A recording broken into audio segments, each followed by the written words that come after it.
ಈ IPL ಅನ್ನೋದು Indian premium league.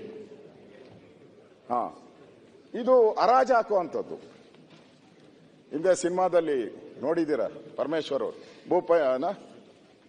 ಭೂಪಾಯಿ ಮನೆ ಹರಾಜನು ಅಂತ ಇದ್ರಲ್ಲ ಅದ್ಯಾವುದೋ ಸಿನಿಮಾದಲ್ಲಿ. ಹಂಗೆ ಹರಾಜುಗಳಲ್ಲಿ ಈ ಒಂದು ಪ್ಲೇಯರ್ಸ್ನ ಹರಾಜು ಹಾಕ್ತಾರೆ. ಅವರು ಕೋಟಿ ಕೋಟಿ ದುಡ್ಡು ಬರ್ತೈತಿ ಅವ್ರಿಗೆ, ಕೋಟಿ ಕೋಟಿ ದುಡ್ಡು. ಈ ಕೋಟಿ ಕೋಟಿ ದುಡ್ಡನ್ನ ಅವ್ರೇನು ನಮಗೇನು ಕೊಡಲ್ಲ.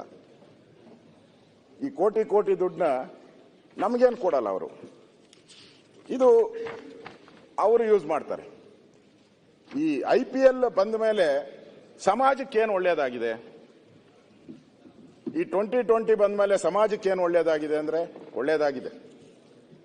ಸಾವಿರಾರು ಜನ ಆತ್ಮಹತ್ಯೆ ಮಾಡ್ಕೊಂಡಿದ್ದಾರೆ. ಕ್ರಿಕೆಟ್ ಅನ್ನೋದು ಮೊದಲೆಲ್ಲ ನೀವೆಲ್ಲ ನೋಡಿದ್ರೆ, ಕ್ರಿಕೆಟು ಟೆನ್ನಿಸು ಅದೆಲ್ಲ ಏನಿತ್ತು ಅಂದ್ರೆ ಸಾಹುಕಾರ ಆಡೋ ಜಮೀನು, ಸಾಹುಕಾರ ಆಡೋ ಅಂತ ಆಟ, ದೊಡ್ಡ ದೊಡ್ಡ ವ್ಯಕ್ತಿಗಳ ಆಡ. ಈ ಕ್ರಿಕೆಟ್ ಅನ್ನೋದು ಇವಾಗ IPL ಬಂದ್ಮೇಲೆ ಬಡವರು ಬೆಟ್ಟಿಂಗ್ ಮಾಡ್ತಾರೆ. ಹೈಯೆಸ್ಟ್ ಬೆಟ್ಟಿಂಗ್ ಮಾಡೋದು ಬಡವರು. ಬ್ಯಾಟಿಂಗ್ ಅಲ್ಲ, ಕರೆಕ್ಟ್ ವರ್ಡ್ ಹೇಳಿದ್ರು ನೋಡಿ. ನಮ್ಮ ಪರವಾಗಿ ಹೆಂಗಿದ್ದಾರೆ ಲಾ ಮಿನಿಸ್ಟರ್. ಬ್ಯಾಟಿಂಗ್ ಅಲ್ಲ, ಬೆಟ್ಟಿಂಗು. ಅದನ್ನ ಕೋಟಿಗಳಲ್ಲಿ, ಏನು ಒಂದು 10,000 ಕೋಟಿ ಇರ್ಬೋದನು. ಹೋಮ್ ಮಿನಿಸ್ಟರ್ ಗೊತ್ತಿರ್ತೈತೆ, ನಾನು ಹೋಮ್ ಮಿನಿಸ್ಟರ್ ಆಗಿ ಕೆಲಸ ಮಾಡಿದ್ದೀನಿ. 10,000 ಕೋಟಿಗೆ ಈ ಒಂದು ಮ್ಯಾಚ್ಗೆ ಅಷ್ಟು ಬಡವರು, ಸಣ್ಣ ಸಣ್ಣ ಕೂಲಿ ಮಾಡೋರು, ಅವರು ಬೆಟ್ಟಿಂಗ್ ಆಡ್ತಾರೆ. ನನ್ನ ಉದಾಹರಣೆನೂ ಇದೆ. ನಾನು ಒಬ್ಬ ಅಡುಗೆಯವನಿದ್ದ, ಅಡುಗೆವನು ಮನೆಯಲ್ಲೇನೋ ಕಳ್ತನ ಆತಾಯ್ತು ಅಂತ ನಾನು ಒಂದಿನ ಚೆಕ್ ಮಾಡಿದ್ರೆ ಈ ಬೆಟ್ಟಿಂಗ್ ಆಡ್ತಾನೆ. ಸಾವಿರಾರು ಕೋಟಿ ಬೆಟ್ಟಿಂಗ್ ಆಡೋರು ಇವರು. ಮನೆ ಮಠ ಕಳ್ಕೊಂಡು ನೂರಾರು ಜನ ಆತ್ಮಹತ್ಯೆ ಮಾಡ್ಕೊಂಡಿರೋದು ನಾವು ನೋಡಿದ್ದೀರಿ. ಇದು ನಾನು ಅಲ್ಲಿಗೆ ಬಿಡ್ತೀನಿ ಕ್ರಿಕೆಟ್ ಇದ್ರ ಬಗ್ಗೆ. ಈ ಲೀಗ್ ಮೊದಲು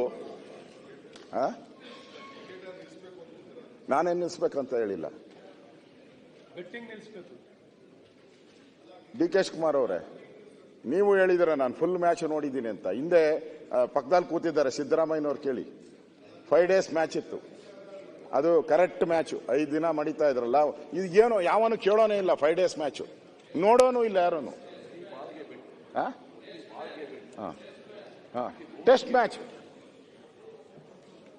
ಎಂತ ಆಟ ಅದು. ಇವತ್ತು ಅದನ್ನ ಯಾರು ನೋಡೋರಿಲ್ಲ.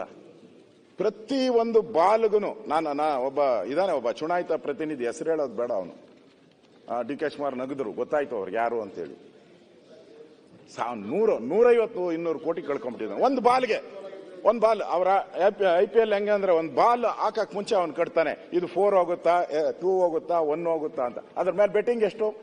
ಕೋಟಿ ಕೋಟಿ ಕಟ್ತಾರೆ ಒಂದು ಬಾಲ್ ಮೇಲೆ. ಲೆಕ್ಕ ಹಾಕೊಳ್ಳಿ ನೀವು. ಎಲ್ಲರೂ ಏನ್ ತಿಳ್ಕೊಂಡವ್ರೆ, ಮ್ಯಾಚ್ ಮೇಲೆ ಕಟ್ತೀರಿ. ಮ್ಯಾಚ್ ಮೇಲೆ ಅಲ್ಲ, ಸುರೇಶ್ ಕುಮಾರ್ ಹೇಳಿದ್ರು. ಎವ್ರಿ ಬಾಲ್ ಮೇಲೆ ಮಿನಿಮಮ್ ಒಂದು 100 ಕೋಟಿ ಕಟ್ಟಿರ್ತಾರೆ, ಎವ್ರಿ ಬಾಲ್ ಮೇಲೆ. ಇದು ನಾವು ಯಾರ ಹಿಂದೆ ಹೋಗಿದ್ದೀರಿ ಅಂತ. ಈ ರಾಯಲ್ ಚಾಲೆಂಜ್ ಏನಂತ ಇದೆಯಲ್ಲ, ರಾಯಲ್ ಚಾಲೆಂಜ್, ಇದು ಮಲ್ಯ ಅವ್ರದ್ದು. ಮಲ್ಯ ಇವತ್ತೊಂದಿನ ಬಿಟ್ಬಿಡಿ ಖರ್ಗೆ ಅವರೇ.